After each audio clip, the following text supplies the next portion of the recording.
Allez, bonjour à tous, c'est Matt. On se retrouve pour notre vidéo du mercredi du coup. J'en ai pas fait dimanche. Exprès parce que je suis pas tout seul aujourd'hui. Je suis avec Tilt, le grand retour de Tilt. Comment il va? Surprise. Surprise, motherfucker. Exactement. Incroyable, ça faisait Bah écoute, quelques années là. ça va très bien. Et toi? Bah écoute, ça va. Le marché est un peu ce qu'il est, mais on va en parler justement. On va prendre ton avis. Yes. Donc c'est ça qui est Ça bien marche. aussi. Pour les nouveaux qui connaisseraient pas Tilt, bah la chaîne à la base s'appelait Zone 9. On était deux dessus. Et puis je l'ai reprise seul par la suite. Mais on se parle toujours, il est toujours là et toujours dans la crypto. Un peu plus discret, c'est sûr, mais on va parler du marché. Je voulais faire une vidéo, ça faisait très longtemps que je te demandais de venir C'est un clair. dimanche ou quoi. Et il m'a dit, vas-y, en ce moment, je peux C'est pas trop, clair. ce sera plutôt en 2025. Et là, il y a 2-3 jours, il me fait, au fait, t'es chaud? Et bah, allez, c'est parti. Donc, ouais, on va essayer de faire ça comme à l'ancienne, on va essayer de faire court, parce qu'il doit y aller aussi. Et on va commencer par Bitcoin. Je suis sur Ether d'ailleurs, mais on y viendra après. On prendra aussi ton avis sur le cycle. Est-ce que c'est fini? Est-ce que c'est pas fini? Est-ce qu'il y a encore un bull run? Est-ce que c'est le bear market? Les questions classiques. Mhm. Mais je vais commencer euh, de ma part sur Bitcoin en hebdomadaire. On est revenu sur un gros niveau. Ça y est, on l'a enfin tag. Les 73 000, même si on peut aller chercher un poil en dessous, c'est pas tant un problème. Un gros niveau en termes de prix, en termes de retracement Fibo, on le voit pas très bien, mais il y a un trait orange, c'est le 38.2. Alors techniquement, on l'a pas touché, on peut revenir rechercher un petit peu dans la zone. Pour moi, ça serait pas tant problématique que ça. Mais voilà, quand tu dézoomes, bah, la tendance, elle est haussière. Ça change pas là-dessus. On est sur un gros niveau. On a failli avoir un TD9 en hebdomadaire. On l'a pas fait parce qu'on est remonté un peu trop haut. Mais pour le coup, on l'a sur Ether, on le verra après. Mais moi, de mon côté, je reste aussi, en tout cas, assez neutre pour l'instant, notamment sur les alts. J'attends des signaux que j'ai déjà évoqués, on y reviendra après. Mais ouais, j'aimerais bien prendre ton avis un petit peu sur BTC. Je vais regarder mon daily, mais pour ma part, j'aimerais vraiment qu'on repasse au-dessus des 88, 90 000, qu'on reprenne cette grosse résistance et qu'on reparte en haut. Et je pense que ça relancera bah, le cycle, en tout cas sur les alts, le fait qu'on casse ce gros range à la hausse, là, ce serait pas mal. Voilà. Qu'est-ce que t'en penses de ton côté? Eh bah écoute, absolument, je suis assez d'accord. On va mettre ton Enfin, écran. Voilà. état de fait actuel, en tout cas, effectivement, c'est que la tendance, pour le moment, est préservée. Alors, bon, j'étais pas ultra optimiste en début d'année, de point de vue perso, hein. Ouais. Mais voilà, il y avait plusieurs scénarios qui se dessinaient. Et bon, bah, pour le moment, on a pris celui-ci. Donc, on est revenu. Ce niveau, ça fait quand même un moment, je l'attendais. Le niveau de pivot annuel, le pivot annuel, c'est quand même quelque chose bah, que j'aime bien regarder, hein. Notamment, par exemple, ici. Tu sais qu'on était en 2022. Oui, oui, pour le bear On avait market, parlé ouais. de ce fameux pivot. Ouais. Et puis bon, c'est vrai que c'est toujours un niveau qui est quand même assez clé, hein. Bon, on n'y va pas tout le temps, hein, c'est pas toujours le cas. Mais j'aime bien regarder ce niveau parce que c'est quand même un niveau assez lourd et qui est quand même généralement regardé, hein. Donc voilà. Donc ce qui est cool, c'est que pour le moment, on le tient. Et puis on est revenu, tu sais, chasser un petit peu. Bon, on n'a pas touché exactement. Là, je suis sur l'index, donc il faudrait regarder exchange par exchange. Mais bon, sur l'index, a priori, c'est à peu près touché, quoi. Tu vois, on a à peu près retag le niveau de mars 2024. Voilà, donc on est en hebdomadaire, effectivement, une tendance bah, haussière sur Bitcoin. De toute façon, Bitcoin, ça reste quand même un asset très sûr quand même, hein, si on est dans la crypto. Euh, Bah, Bitcoin, on sait, hein, puis ça fait des années qu'on le dit, c'est quand même l'asset le plus safe, quoi, en fait, en soi, hein. Ouais. Donc, c'est ce que j'ai détenu moi-même majoritairement sur l'année 2023, 2024 même, hein. Mais jusqu'à me retrouver même un peu bloqué dans des ordinals et compagnie. Mais en gros, ouais, beaucoup de BTC. Et c'est vrai que Alors, la question, c'est ça. C'est OK, c'est bien, on a trouvé un support et tout. C'est cool. À côté de ça, t'as des trucs, tu sais, du genre ETH qui bah, font pas grand-chose, quoi. Au final, enfin, tu vois, la tendance, elle est pas claire, quoi. Ouais. Elle est pas claire. Et c'est ça, en fait. C'est OK, ça repart. Mais du coup, qu'est-ce qu'on fait? C'est surtout ça la question. Bon, Bitcoin, c'est le choix simple. C'est bien. Un Bitcoin, c'est toujours très bien. Avoir en portefeuille, je pense, hein, c'est pas un conseil financier, mais au sens large, hein, c'est toujours bien d'avoir du Bitcoin, je pense, hein. Maintenant, pour le reste, bah, c'est ça qui est plus compliqué. On est quand même sur un marché qui est très sectorisé, de plus en plus, hein. Euh, mais il propose quand même, j'ai l'impression, chaque année au moins quand même une narrative ou deux, tu vois. Oui. Et du coup, quand on est actif, j'ai envie de dire, c'est intéressant de justement chercher un petit peu qu'est-ce qui se passe sur le marché. Est-ce qu'il y a des secteurs, est-ce qu'il y a des écosystèmes? Des fois, c'est juste un écosystème, tu sais, genre Solana, fin d'année dernière, toutes les cryptos un peu intelligence artificielle qui sont sorties sur Solana, bon, tu faisais des fois 5, fois 10 assez facilement, tu vois. Il y a eu cette petite hype là, il y en a eu d'autres avant, il y a eu Ordinal. En fait, des fois, ça fait juste une vague et ensuite pump and dump, tu vois, ça s'arrête complètement. Ou alors, des fois, ça fait plusieurs vagues. Et donc, c'est ça la question, c'est à l'heure actuelle, du coup, je pense qu'on est quand même proche d'un bottom local, tu vois, d'un point de vue, je sais pas, horizon plusieurs mois, quoi, tu vois, Oui. de tendance sur plusieurs mois. Moyen terme, ouais. Donc, c'est ça.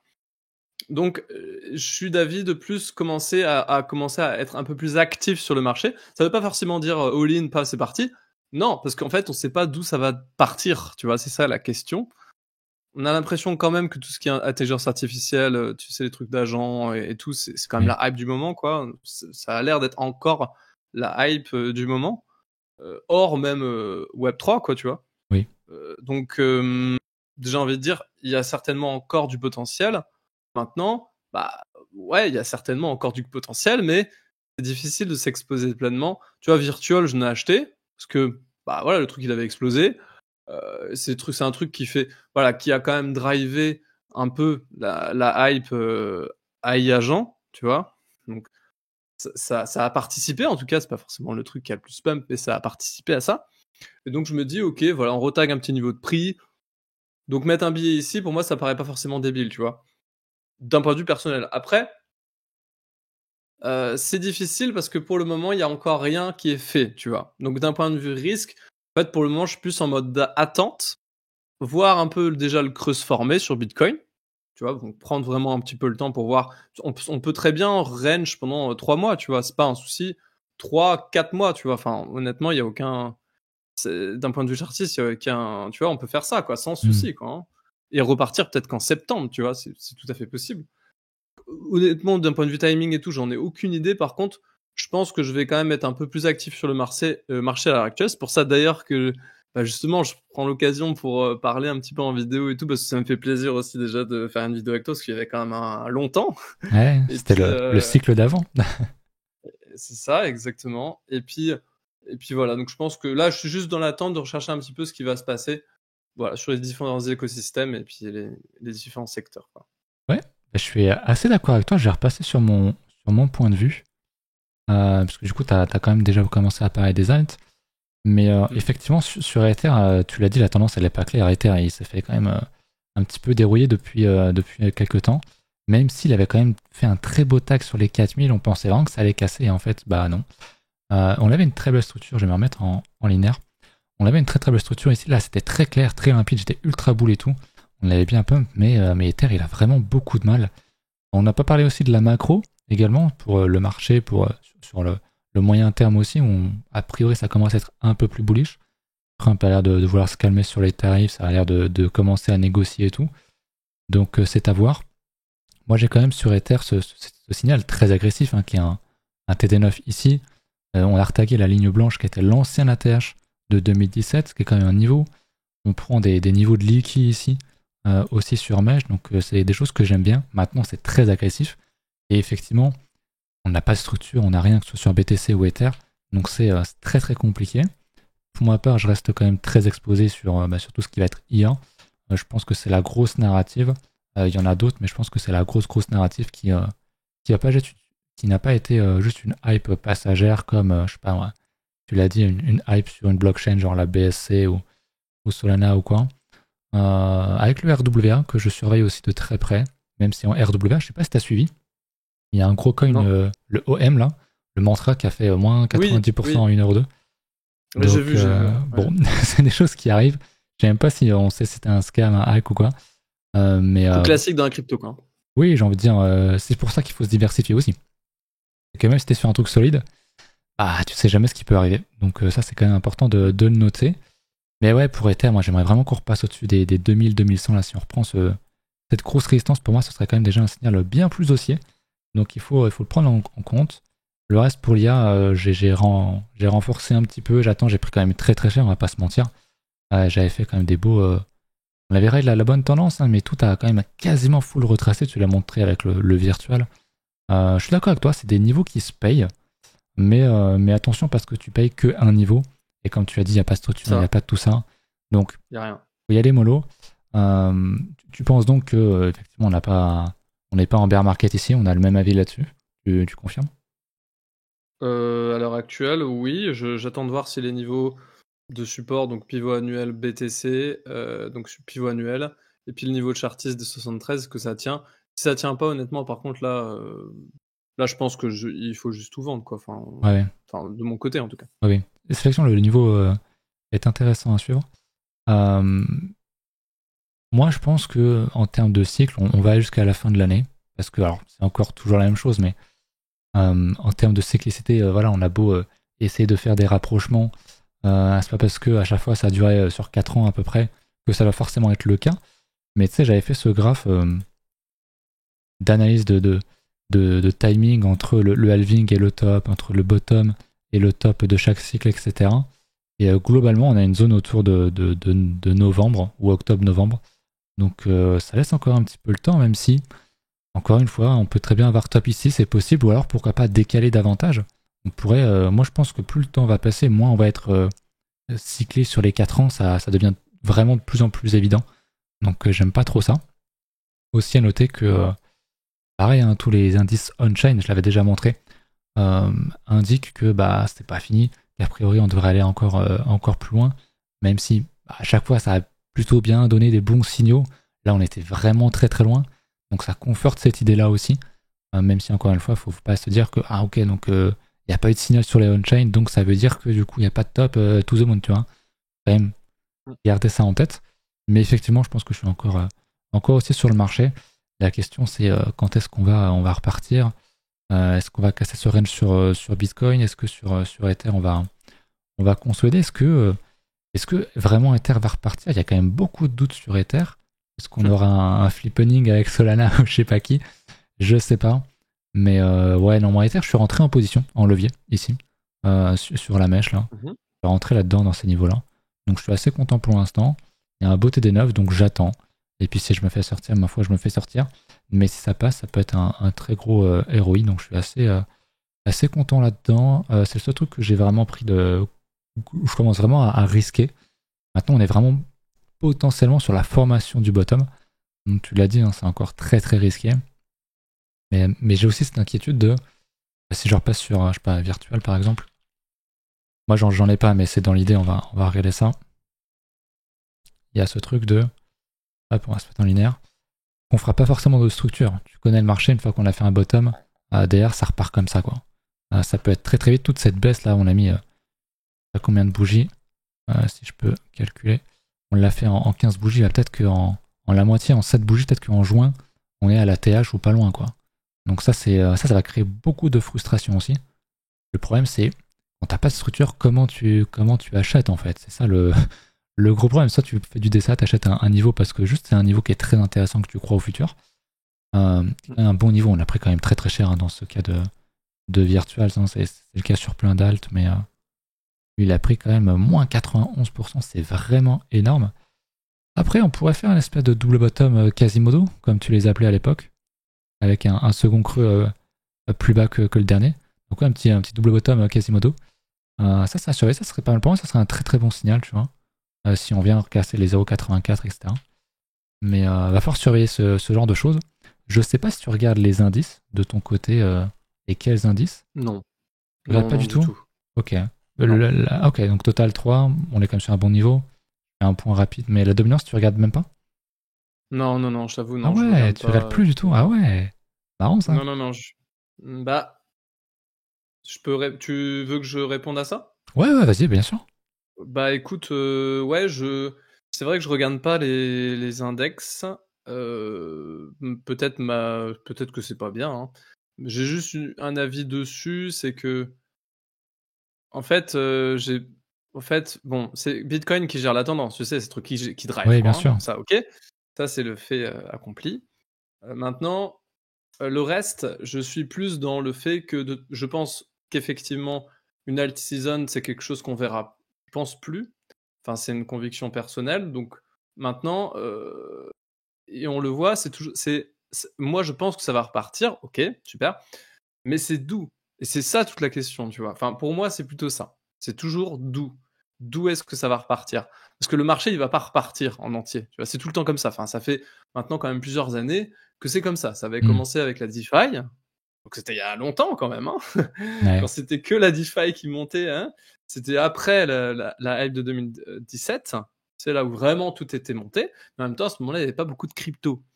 Après, ça s'est sectorisé. Peut-être qu'un quart du marché qui était concerné par la DeFi, mais bah, mine de rien, il y avait quand même 3 quarts qui n'avaient pas fait grand-chose. Et après, il y a eu plusieurs narratives avec le gaming, avec les NFT, et donc c'est pour ça que j'essaie de voir un peu le marché dans son ensemble. Et quand je dis de faire des recherches, c'est vraiment une recherche très large du marché. C'est à la fois de regarder des NFT, des ordinals, du BRC20, du Rune, de la crypto. Et en fait, c'est ça. Je trouve que si tu veux vraiment t'intéresser à ce marché-là, il est super intéressant. En vrai, il y a quand même pas mal d'aspects et de segments qui sont intéressants. Tu vas regarder, c'est assez productif, quoi. Plus cérébral, sympa. Et voilà, c'est ça en fait. Tu vois là, les runes, je sais pas, les runes, ça s'est complètement effondré. En fait, il y a vraiment jamais eu de vrai pump, tu vois, sur les runes. Bon, si, il y en a eu quand même un petit peu. Hein. Ouais. Il y a eu quand même du petit pump, très légèrement, mais ça n'a pas concerné énormément de crypto, enfin de runes. Est-ce que, tu vois, en fait, ça pourrait partir de n'importe où, c'est ça le truc, quoi, tu vois. T'as du Fartcoin qui, lui, il est complètement déjà reparti. Est-ce que lui, il lancerait pas quelque chose? Tu vois, est-ce que, tu vois, c'est pareil, on a des certitudes. On a des certitudes sur ETH. On disait ETH, putain, c'est le truc, il faut l'avoir, quoi. Ouais. On était tous d'accord. Et moi, le premier, quoi. Mais le premier, j'aurais dit, bah ouais, ETH, oui, portefeuille de bon père de famille, oui, tu vois, il faut en avoir. Mais en fait, tu vois, le marché, il adore te casser toutes tes certitudes. Et c'est pour ça qu'à chaque fois que ça repart, j'ai l'impression qu'il faut repartir sur une feuille blanche. Parce que tu vois là, au final, dans les tops, là, bah, c'est TRX quasiment qui a perf le plus, quoi. TRX, il a une super belle tendance, mais qui t'aurait dit que TRX aurait pu faire ça, quoi? À part 2-3 mecs vraiment que je connais et qui étaient à fond sur le TRX, mais à part ces mecs-là, quoi, il y avait personne qui l'avait vu venir, quoi, tu vois. Donc, ça, le marché est toujours en train de te surprendre, c'est ça qui est intéressant. Le marché, quoi que tu fasses, il te surprend tout le temps. Et c'est ça que je trouve intéressant. Voilà, donc personnellement, je pense, j'ai la conviction que ça va repartir ici. Donc j'ai racheté, j'avais vendu avant, mais là j'ai racheté. Parce que je pense effectivement que ça va. Bah, maintenant, j'ai encore des liquidités. Je pense que le secret, c'est quand même d'avoir des liquidités de côté. Liquidité, c'est pas forcément du dollar. Hein. Liquidité, c'est pas forcément du dollar. Liquidité, ça peut être genre de l'Ether. C'est un actif qui est liquide en soi, tu vois. C'est de l'Ether que tu voudrais passer, par exemple, dans un truc à plus haut risque, quoi, tu vois. Si tu identifies qu'il y a un segment de marché qui est intéressant, une petite niche de marché qui peut être intéressante à ce moment-là, eh ben, pourquoi pas prendre un peu de liquidité et puis les injecter là-dedans. Et en règle générale, quand tu arrives à être suffisamment tôt dans des petites amorces de narrative, si tu es assez actif, bah, finalement, ça peut aller vite, quoi, tu vois. C'est vrai. Et c'est tout, c'est de la recherche aussi sur Discord, dans des communautés, intéressé, voir ça parle de quoi, est-ce que ça se réactive un petit peu. C'est une recherche très générale, quoi, en fait. Hein. Donc c'est sur ça que je vais me concentrer, on va dire, pendant les prochaines semaines, je pense. C'est identifier un petit peu, et ça parle de quoi, hein, voilà, tu vois, c'est ça aussi. Voir un petit peu ce que les gens pensent, quoi. Hein. Parce que les gens, ils disent des trucs qui sont intéressants aussi, donc il faut les écouter. Et essayer de voir un petit peu ce qui se passe dans le marché, quoi, tout simplement. Donc, c'est de prendre un peu d'intempérature pour voir où je pourrais placer potentiellement mes billes pour une petite narrative sympa, au-delà juste de détenir du Bitcoin, parce que Bitcoin, je pense que c'est effectivement le truc qu'il faut détenir dans la très grande majorité du portefeuille, quoi. Ouais. Oui, quand tu veux la jouer safe. Après, quand tu t'appelles Matt la baleine, bon, t'aimes pas trop Bitcoin, quoi, mais bon. Mais ouais. Mais t'as quand même plus de Bitcoin qu'avant, d'ailleurs, par rapport à... Ah bah largement, ça n'a rien à voir. C'est plus du tout la même stratégie. Ouais, je comprends. Plus du tout. Ouais. Mais c'est très bien, très bien d'avoir ton avis. Je vais quand même retourner sur mes indices parce que moi il y a un truc que j'aime bien. J'aime quand même beaucoup la dominance, parce que à mon avis quand ça va s'inverser ça sera violent. Mais il y a un truc qu'on regardait pas à l'époque. C'était le Others, donc globalement les alts, divisés par Bitcoin, que je trouve très sympa. Qui part très très fort. On voit qu'en général les alts vont vraiment pas très bien et boum, ça repart d'un coup. Et là, on pourrait avoir une structure, quelque chose, mais c'est vrai que ça prend quand même beaucoup de temps. On pourrait faire une déviation. Et si effectivement on reprend ce niveau-là, on confirme la déviation, qu'on repasse au-dessus de ce niveau-là, ça, on pourrait voir venir pour moi une nouvelle tendance, à quelque chose d'explosif sur les alts. Il faudra sans doute sectoriser, comme tu le dis, sur les grosses narratives. Bien sûr, tout ne remontera pas comme en 2017, ça fait un petit moment qu'on le sait, mais je pense que l'IA est vraiment à suivre. Maintenant, ouais, comme tu l'as dit, TRX, les mêmes coins, le Fartcoin, ça sort de nulle part, faut être prêt, mais pour moi, ouais, il y aura un gros signal quand on va casser ce niveau-là, si on le casse, et si on le casse pas, bah écoutez, c'est un fini de bear market, j'ai envie de dire, ça sera pas grave, mais voilà, moi j'aime quand même beaucoup ce truc-là, avec une projection qui est ma projection qui est pas très très puissante. À chaque fois, on fait un ATH. Je vise pas l'ATH. Honnêtement, j'ai du mal à me dire qu'on va faire ça dans les prochains mois. Maintenant, quelque part, est-ce que je serais étonné du marché? Peut-être pas, mais je pense qu'au moins un petit mouvement comme ceci est petit, entre guillemets, est quand même possible. Et mon signal, c'est si on casse ce niveau, si on reprend ce niveau des 2,85 millions sur Other divisé par BTC. Et c'est ce qui, pour moi, va drive un petit peu le signal que j'ai sur les alts, mais ouais, de toute façon, tu l'as dit, voilà, faut savoir d'où ça va partir. Ça se verra là-dessus de toute façon, ça se verra sur les indices, ça se verra sans doute sur BTC aussi. Mais ouais, je suis assez d'accord avec ce que tu dis. Comme toujours, d'ailleurs, on était très très souvent d'accord, à 80% du temps. Je sais pas si tu te souviens, mais on était souvent d'accord.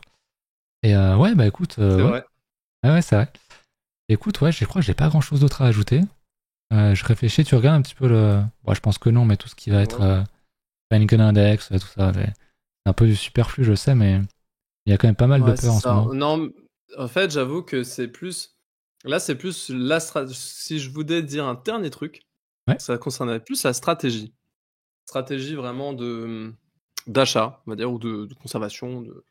Je suis beaucoup plus déjà dans la conservation qu'avant. ouais, C'est-à-dire que pour moi, le plus dur, c'est de conserver son argent, plus que d'en gagner, parce qu'on fois en gagner, franchement, des fois, tu peux en gagner vraiment beaucoup sans forcément faire d'énormes efforts.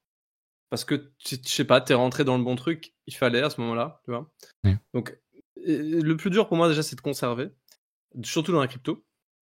Donc ça, c'est l'élément 1. Le deuxième élément, c'est la dilution. Faire attention à la dilution, c'est-à-dire, on le voit, alors tu le dis, c'est vrai, et je suis totalement d'accord avec toi. C'est ce que je pense aussi, le marché ne repartira pas dans son ensemble. Par contre, tu vois quand même qu'il y a toujours 3/4, tout le monde est d'accord avec ça. Par contre, bah, on voit quand même, je constate un peu sur le Discord, et cetera, qu'il y a quand même énormément de gens qui passent à côté de tous les mouvements.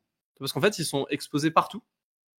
C'est ça le truc. Ils sont exposés partout, sur toutes les. Donc, ils ont un capital qui est explosé sur 10 secteurs, tu vois, je vais te dire. Ouais. Ils sont dans l'attente, tu vois. Ça, c'est un truc que je n'ai fait plus du tout, tu vois. Parce que tu peux attendre 20 ans, quoi. Honnêtement, tu peux attendre 20 ans que ton secteur, il explose, quoi. Typiquement, Donc, je le suis plus du gaming, tout dans cette. il y en a beaucoup, le gaming, ça en parle depuis 2021. Voilà, c'est ça, C'est t'as compliqué. raison. Il y a beaucoup de gens qui sont beaucoup dans le gaming et ça en parle encore et concrètement, il se passe rien sur le Ouais. gaming. Rien, Ouais. rien du tout, c'est mort. Mhm. Enfin, à l'heure actuelle, Force, désolé, si vous êtes force à dedans, vous. c'est vrai que c'est dead, quoi, tu Ouais. vois. Je suis le premier à être un peu triste de ça, tu vois. Bah oui, moi Parce aussi. que j'ai surfé cette tendance-là au tout début et je me disais, ouais, il y a des trucs intéressants, quoi, tu vois.